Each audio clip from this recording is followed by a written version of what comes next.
Bu kültürle harmanlanmış olan kıymetli hocamız Cihangir hocamıza şimdi yol vereceğiz türkülerle yol alsın diye, ama türkü değil de bir semah dinlemek istiyoruz kendisinden. Söylenip gezersin yaban ellerde, Bağdat diyarına vardın mı durnam.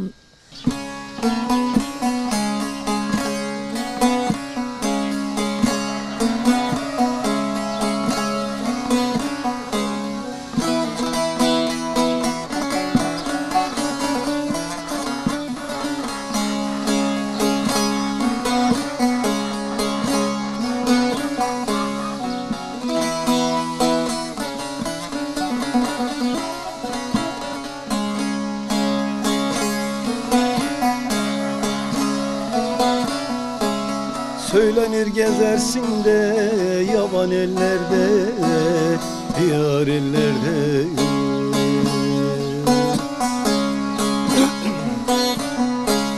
Bağdat diyarına da vardın mı durnam, vardın mı durnam.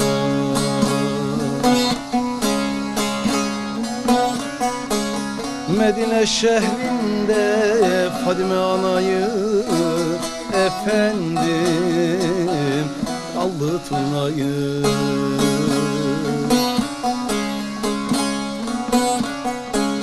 Makamı boylarda gördün mü durnam, gördün mü durnam.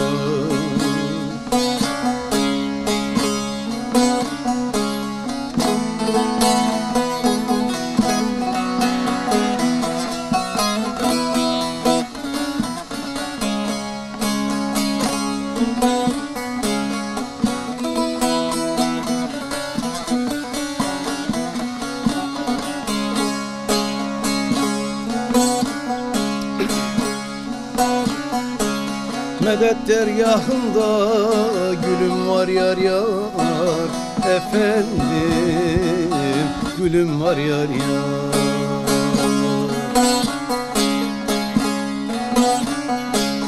O dergaha yüzlerin sürdün mü durnam, sürdün mü durnam.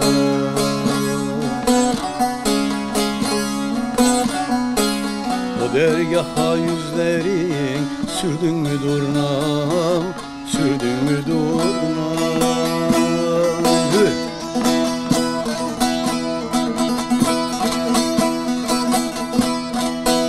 Tılısın erenleri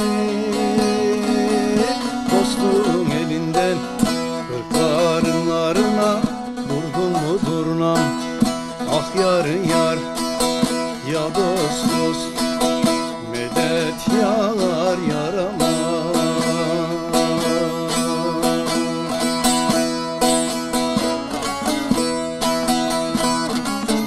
Bu Hüseyin der ki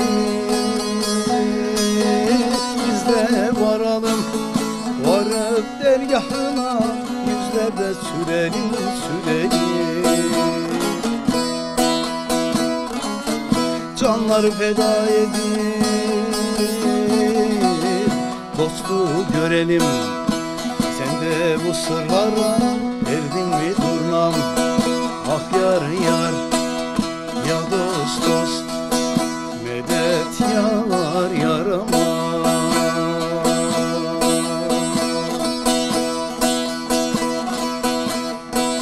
Ah cana cana cana, dost cana cana cana, samahı dönenler